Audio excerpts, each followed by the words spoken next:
Hey guys, this is First2Weeks, and yeah, I built the entire plane. I actually did it within the first couple hours of the release of the game, or the map I should say.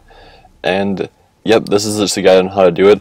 This is round 1 right now, and I'm just going over here to use my afterlife up because the afterlife in solo you only get 3 at a time maximum. And so I figured, you know what, I might as well save this one because once the next round starts, you get more afterlife as long as you have space for it. And so now I'm just going into here, into this hidden wall. It's basically right behind where you start in the afterlife once you do go into the afterlife. And from that spot, you open this door. That will open the door to the basement or the showers over there. And then we're going to want to do 2 more things while we're in this. Only one of them is really necessary, but I just do 2 anyways. You can shock this right here. That is not lit up right now. If it were lit up, then the warden's key would be there. But the warden's key is not there, but that would be where it would be. There's 2 different locations for it. That's one of the locations. And I go back over there, open up the double points. That's not really necessary, but I do it anyways just basically because I can. And so yeah, that's pretty much it. Here's the way to the warden's office, and we need to go to the warden's office to get the key because it was not in the first spot. And this will be the second spot, so it's going to be one or two of these spots every time. So I'm just going through the round a little bit faster here, and then we're going to come back over here to the warden's office. Right against the wall outside of the warden's office, there's an afterlife box. Use that to go into the afterlife, and then we go up here. There's a warden's key, you can see it. And so once you shock this, it will short circuit it and lower the key so you can grab it just by pressing X. It's pretty simple. And then while you're in this, also go up over here and open the warden's office door over there. That will open up the warden's office for you, and that's essential for other parts in the Easter egg, as well as that's where Speed Cola is. And that actually happens to be where the box happens to be. The mystery box happens to be in this game for me. It's not always there, and it does move around quite a bit, so there's no guarantee where the box is going to be. There's a lot of spots for it. So anyways, right here you're going to see on the wall, as soon as it lights up with the thunder, power is found on lower ground. That basically means we have to go and short circuit a bunch of stuff down there. That way it's all short circuit. That way we can get this to stop shocking us whenever we try to open it. And now that we have the warden's key, we need to go over here. This is the first part, at least it's the first part I always do. We open that door with the warden's key. Any doors with the lock on them like that, or any parts even with the lock on them like that, you need the warden's key for. So we go over here to the afterlife, and we go and shock ourselves, put ourselves into the afterlife. And yeah, this is pretty simple. There's nothing much to this one. You just go over here. You got plenty of time to go do this. You just shock that, start up the washer. That actually won't start it up. I'm looking over here like, is there anything else I can use with this afterlife? Kind of seems like a waste of an afterlife almost. But anyways, I'm going to come back over here, revive myself, and then we go over here, and be careful when you do this. When you do this, when you start the washer by pressing X while you're in your normal person, it will basically restart the entire round. I got 1 zombie right now. I've been saving the entire time. There's no one here but that. I figured, you know, let's use double points. Let's try to use it effectively. Didn't really work. Kind of ran out before I got it. But then I go over here, start the washer, and the entire round basically restarts. I don't know why. So make sure you're prepared with enough ammo and stuff, because you're probably going to be doing this before round 2 or 3. I mean, that doesn't seem like it's like even that hard, but I mean, of course, with a pistol and knife and tons of guys coming in and rushing you at this spot, it's a little bit difficult. I mean, if you have ammo and you have a gun, it's not going to be bad at all. It's really easy, especially like on round 3 or something. As you get the higher rounds, yes, it will be more difficult because you're restarting the entire round. But yeah, and that's pretty much it. I got an insta here, and I figured, you know what, I'm going to save that a little bit because the washer just finished. I knew it was about to finish because I've done this before, and I'm going to try to use it on these guys. I mean, that's pretty simple, especially if you have ammo, and if you do it on an early round, this no problem at all. That is the first part. That is the sheet. Those are the sheets. Now we're going to go down here. This is just continuing the pathway that I was trying to look around in Afterlife to see if there's something else to do. And before you do this, there's a big stairwell. Before you go into the Afterlife here, make sure, I've done this before and screwed up, make sure you unlock this with the warden's key first before you go into that.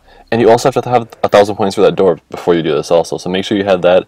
I got really lucky here. I'm going to fast forward this a little bit, but I got really, really lucky and was able to shoot this guy in the foot enough times to get enough points to get up to just 1,000 points. I thought I was going to die because this is still only like round 4. I thought I was going to die for sure, and I finally get 1,000 points so I can go open up the door when I need to, because there's a timer, so you're going to need to do this within a certain amount of time once you do the combination correctly. And above the afterlife box on the wall there is something there that I don't see because I saw it before and I already know what it says. It says only a soul can see the numbers or something like that. So we have a 9 as we're going down. You only see these in afterlife. We have 9, we have a 5, and we have a 6. So now we take the combination box and we set it to 956. The numbers are different every time. I've done this several times by now. And so the numbers are always different. Just remember the numbers. It's not very hard. and shock it a bunch of times so it's the right combination. Run back upstairs, go revive yourself, and then now a timer starts. I'm assuming it's about 60-second timer because every time I get down there, it's about 45 seconds left. I mean, it's plenty of time for you to go get it as long as you're going straight to it. And so we're running back down here. We do have to open up that door that I talked about before to go get the actual part, which is why it's important you have enough points before you start this, or you at least have the door open, one or the other. So then you go down here, open that door, go through those stairs, turn to the left. This is a dead-end hallway, so watch yourself in this. It's mid-round especially, or something like that. We grab this part, and we get the second part. When you are in co-op, you can only carry one part at a time, but when you're in solo, you can carry as many as you want at a time, which is really helpful. And that's really, really nice. Alright, now we're at the end of this round, I believe. And I'm finally going to go get myself some jug, so I enter Afterlife here to go get myself some jug. I also do the gondola, because I always do the gondola while I'm right here, because you might as well. This does power up the gondola from either side. I mean, you can power it up from the top or the bottom. Either way it works. And jug is really important for doing this because, I mean, well, it's not really that important, but it's just a lot easier to do everything, so it's a lot more helpful. And so now we're coming down here, down the staircase, and you have to open this with the warden's key as well. I already opened it. That door that I just walked through, that was a warden's key locked door, so I mean, once you do that, it's no problem. You go over here, shock that right next to it, revive ourselves. I mean, that one's the simplest of all of them, basically. Then there's the oxygen tanks, and that's the third part you need. Or at least the third part I always grab. I mean, I don't really do these in order specifically the way they're listed, but I just do them in whatever order. You can do them in whatever order you want, really, it doesn't matter. And, yeah, there's, in between the jug and the second part we found, there is this little room which you have to open up with a 1500 point door or something like that. You go in here, check 3 things in the afterlife. Make sure you get the one that is over here through that wall. So you get that one through the wall, and then there's a third one right there. Once you get all 3 shocked and electrocuted and everything, then you will hear some music telling you, yes, you did do this right. So this will unlock the warden's door. It may also unlock a different one too. I'm not completely sure on this. It may also unlock the one over by the roof, but I'm not sure on that one. I mean, either way, just do that one last because you're going to be going to the roof after that anyways, so it's not really a big deal. But anyways, here we are, and here's the door that was electrocuted before, and now I can get straight through it and have no problem with that. Then we have the 4th part, and of course we still have all 4 parts as solo, and that's really helpful. And now we're going to get to the last part. I'm just taking the gondola up because that happened to be more convenient for where I was at the time instead of running all the way around the map. You don't have to take the gondola to get to one side of the map to the other, but it's just faster depending on where you're at. And so we run past the electric cherry perk, run around here. I always get mixed up in that corner. I always go the wrong way first, and then I find out which way I'm supposed to go after that. So then here we're going back through here, just run through these corridors back here. That's where one of the parts of the acid gat would normally be, but it's not this time. And I did end up finding the rest of the parts and everything for the acid gat in this game, even then I made the acid gat as you saw in my last video. Actually, that was the same game that I showed. Both these games are actually the same. So now we have all 5 parts, and we are set to go. And now we're going to go into the afterlife and open up the roof. This one is the hardest afterlife to do, so make sure you know what you're doing with this. It's pretty difficult, actually. I mean, you got to run all the way back over here to like more or less where you started coming down here. Run up here, climb up to get on top of the roof. You do have to jump and then climb again, press A to climb again to get on top of the roof.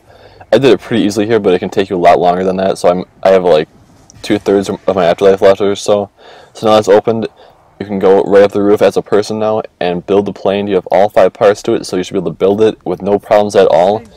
And you all the check marks on there, so we're good to go. We can go take off now. Unfortunately, I do not have the achievement pop up when I did this because this was the second time I did this and I do the acid gat and everything. So I did build the plane once before, and so the achievement will not pop up. But it is the 75 gamer score achievement, which is extremely nice. I mean, I don't know about that though, because I mean, like, is that the Easter egg, or is there some sort of Easter egg that's completely like some hidden achievement that I haven't found yet or something?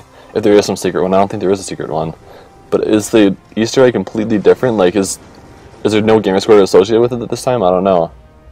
But anyways, here we're gonna go and crash on the Golden Gate Bridge, and yeah, if you saw my breakdown, which you probably didn't because it came out the day of because of copyright issues and whatever else, I actually predicted that the plane would crash and we'd end up on some smaller island or something like that because they can't let you escape the map and they can't let you win. I don't think they would let you do that. So that's what Pack-a-Punch is, and that's how you get the Golden Gate Bridge. You also get back by using electric chairs. That's extremely simple. They're past the Pack-a-Punch. And so Now we're going to go and refuel the plane in all the same spots that we had our parts before. So, I mean, basically all we're doing here is just going back and grabbing all of the parts in the same locations almost that the rest of the parts were to originally get them. So now we got 5 fuel cans to go refuel the plane. Well, we will in a minute here, and so we have 3 so far.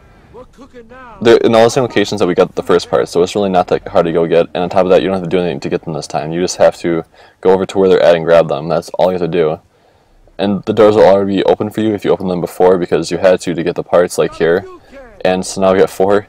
And the 5th one is going to be, I believe it's over back by the same spot where we had the plane. I believe that's the one I haven't grabbed yet.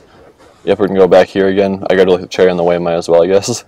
And then here's the last part. And then we're going to go straight to the roof right here. And we're going to go and refuel the plane. And then you can take the plane again. And I believe you have to wait 1 round in between. You have to start a round back on the main island of Alcatraz to be able to get the fuel cans again, I believe. At least that's when the symbol popped up that it needed fuel to go get the plane to go again. So yeah guys, that is pretty much it. Make sure you leave a like if you enjoyed and this helped you. And I will also be coming out with a ton of more guides on this map for both high round strategies as well as tips and tricks such as this video. And my high round strategies will definitely be my next focus, as I haven't done any of those yet on YouTube. And so definitely subscribe if you want to see stuff like that, and I will see you guys later.